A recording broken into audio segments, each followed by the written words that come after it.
Hello friends, welcome back to my channel Indo English Classes. Mother is the dearest one on earth. इसका मतलब ये हुआ, ये quotation है, कौल है, कथन है।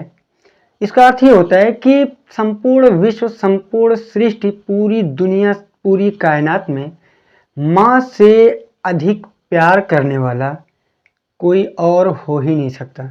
माँ ही एक ऐसी पर्सनालिटी है जो अपने बच्चों से सबसे ज़्यादा प्यार करने वाली होती है। इसके लिए बहुत सी व्याख्या दी गई हैं और बहुत से लोगों ने इस पे कुछ लिखा भी है। शायर, कवि बहुत कुछ लिखते आए हैं।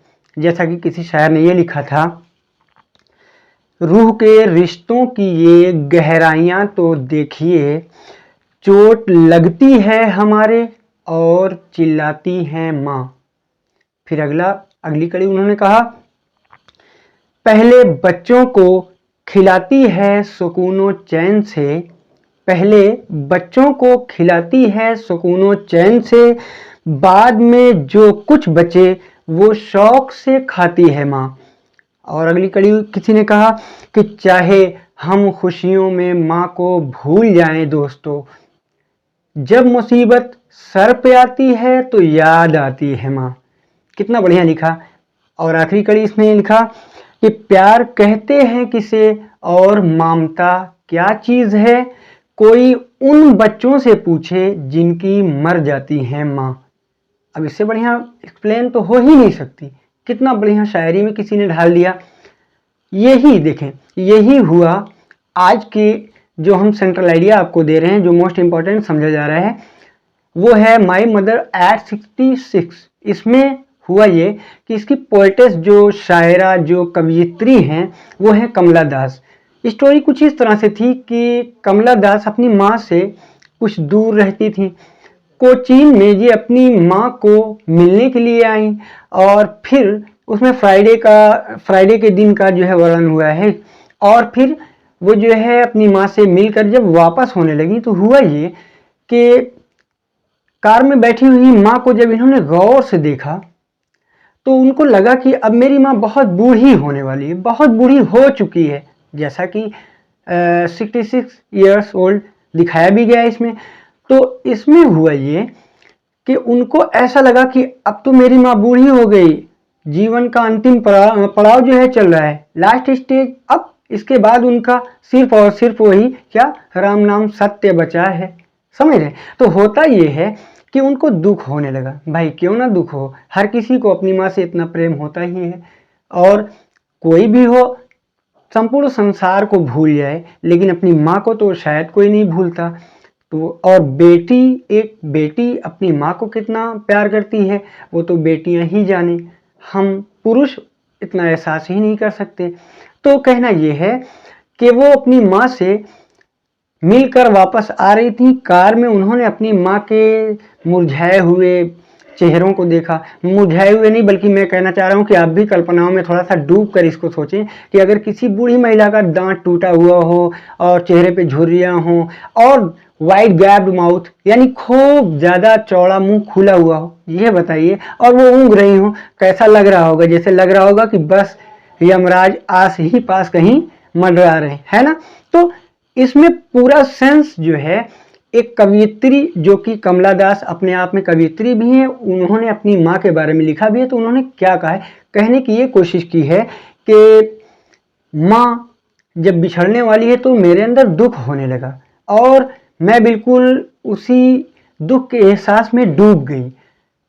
फिर मैंने उन दुखों को कार से बाहर देखकर, दूसरे जो है साइड्स, नज़ारे, दृश्य देख कर उस जो है टेंशन देने वाले जो भावनाएं थी उनसे जो है बिल्कुल दूर होना चाहा। और फिर आखिर में ये ऐसा कर भी सकी, ये एबल हुई अपने टेंशन को दूर करने में। लेकिन जब आखिर में वो फिर विदा होने लगी एयरपोर्ट पे जाने के बाद, तो उन्होंने क्या किया, अपनी माँ से कुछ शब्द कहे।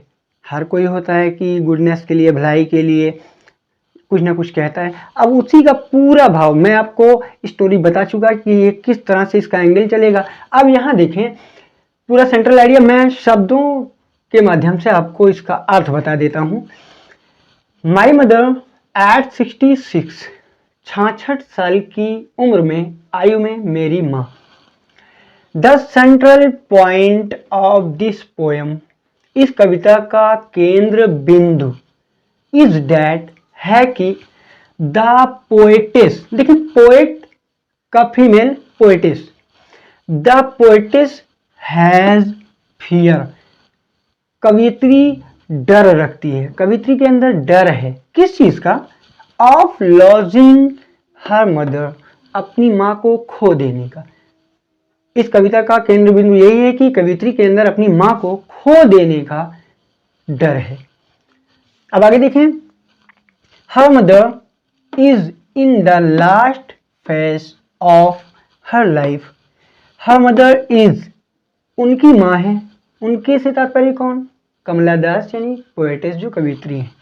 Her mother is in the last phase, phase का क्या मतलब होता है? देखें हमने अलग से यहाँ पे जो है शब्दों का अर्थ लिख दिया है। फेज माने होता है अवस्था, कंडीशन, हालत, स्थिति, समझ रहे? तो उनकी माँ अंतिम स्थिति में है। किसकी स्थिति? ऑफ हर लाइफ, अपनी जिंदगी की, अपने जीवन की। और आगे देखें फुल स्टॉप के बाद नेक्स्ट सेंटेंस इसमें जुड़ रहा है, सो अतः, इसलिए, शी का मतलब कौन? ब्रैकेट में दिया हुआ है पोएटेस यानी कवियत्री यानी कमला दास। सो शी फील्स, अतः वो अनुभव करती है, महसूस करती है, एहसास करती है, डैट की शी विल पास अवे सून, कि वो जल्दी ही पास अवे हो जाएंगी। पास अवे मतलब होता है गुजर जाना, यानी एक ऐसा भी गुजरना कि हमारे सामने से कोई चीज जो है गुजर जाए, ये भी एक गुजरना है। लेकिन नहीं, पास अवे कहते हैं कि जब व्यक्ति इस संसार से किसी दूसरे संसार को चला जाता है, अर्थात मृत्यु आती है तब।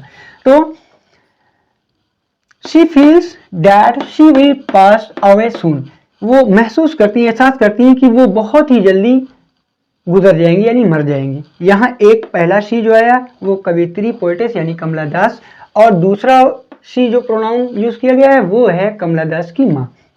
अगला देखें, शी गेट्स स्केयर्ड, वो भयभीत होती हैं यानी बिल्कुल खौफजदा, डरी हुई, डरी सहमी होती हैं, ऑफ दिस थॉट, इस विचार से, यानी खो जाने के, माँ के खो जाने के विचार से बहुत डर जाती हैं।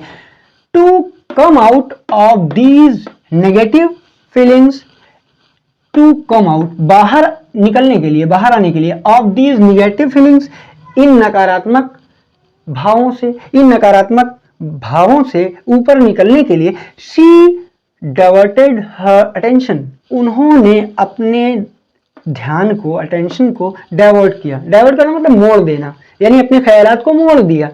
कहाँ? किधर किधर? And looked outside the car, और क्या किया? ये किया कि कार के बाहर जो दृश्य था उसे देखने में बिजी कर लिया खुद को। देखें, and looked outside the car, और जो है कार के बाहर के दृश्य देखने लगी। शी सॉ द ट्रीज, जब बाहर देखा तो उन्होंने क्या देखा? उनको क्या दिखाई दिया? शी सॉ द ट्रीज, उन्होंने पेड़ों को देखा, वृक्षों को देखा, दरख्तों को देखा। स्प्रिंटिंग बैक साइड, पेड़ कैसे लग रहे थे? स्प्रिंटिंग बैक साइड, स्प्रिंट मतलब होता है पीछे की तरफ भागना या भागना, तेजी से जाना। तो इसमें अर्थ होगा कि पीछे की तरफ जाते हुए, यानी उन्होंने अपनी कार के अंदर से पेड़ों को पीछे की तरफ भागते हुए देखा। मैरी चिल्ड्रन, मैरी मतलब होता है प्रसन्न, खुश। मैरी चिल्ड्रन यानी प्रसन्नचित बच्चों को देखा। क्या कर रहे थे वो लोग? वर स्पिलिंग आउट, स्पिल आउट का मतलब होता है निकलना। वर स्पिलिंग आउट ऑफ होम्स, जो अपने घरों से बाहर निकल रहे थे। ये कौन से बीच में बच्चे आ गए भाई? बच्चे किस तरह आए जानते हैं? कार चल रही है और साइड साइड पे आपने कभी देखा होगा कि सड़क के किनारों पे बहुत से घर होते हैं, तो उन घरों से जो छोटे छोटे बच्चे थे वो जो है हंसते खेलते मुस्कुराते और दौड़ते भागते घर से बाहर निकल रहे थे, वही दृश्य है। देखें, आफ्टर द सिक्योरिटी चेकअप, यहां तक पूरा आया। आफ्टर द सिक्योरिटी चेकअप यानी सुरक्षा जांच के बाद, एट द एयरपोर्ट यानी एयरपोर्ट पर सुरक्षा जांच के बाद, she looked again at her pale and dull face. She looked again, उन्होंने दोबारा देखा, यानी कि कमला दास पोएटेस ने दोबारा देखा किसको? At her pale and dull face, उनके दुखपूर्ण, उदास भी कह सकते हो, डल यानी भद्दे से, फेस माने चेहरे को, उन्होंने दोबारा उसके जो है यानी अपनी माँ के दुख से भरे हुए उदास चेहरे को देखा। एंड हाइडिंग हर टीयर्स, और अपने आंसुओं को छुपाते हुए, शी सेड, उन्होंने क्या कहा? ये अलविदा वाले शब्द कहे होंगे, क्या कहा? सी यू सून, अम्मा, अम्मा फिर आपसे मिलेंगे, यही था। अब इसमें देखें जो बहुत ही टफ मीनिंग्स हैं, जैसे स्केयर्ड मतलब होता है भयभीत, खौफजदा, डाइवर्टेड मतलब होता है मोड़ दिया, स्प्रिंटिंग मतलब होता है भागते हुए, स्पिलिंग मतलब होता है निकलना, या फेस मतलब होता है अवस्था, हालत, कंडीशन। तो ये था आज का आपका सेंट्रल आइडिया। उम्मीद करता हूँ कि आपको अच्छी तरह समझ में आया होगा, और अगर आपको लग रहा हो कि इससे आपको थोड़ा सा भी फायदा हुआ है तो आपका हक बनता है भाई कि आप जो है 2-3 वीडियोस, इससे पहले जितनी भी प्रीवियस वीडियोस मेरी थी मैंने बहुत ज़्यादा प्रेस नहीं किया, लेकिन अब कह रहा हूँ कि अगर आपको कुछ फ़ायदा हो रहा है तो मेरा भी कुछ फ़ायदा करवाओ यार, सीधे सीधे लाइक करो, सब्सक्राइब करो, और अगर लग रहा हो कि ये कुछ यूज़फुल है तो अपने दोस्तों में भी इसे शेयर करते रहें। Thank you.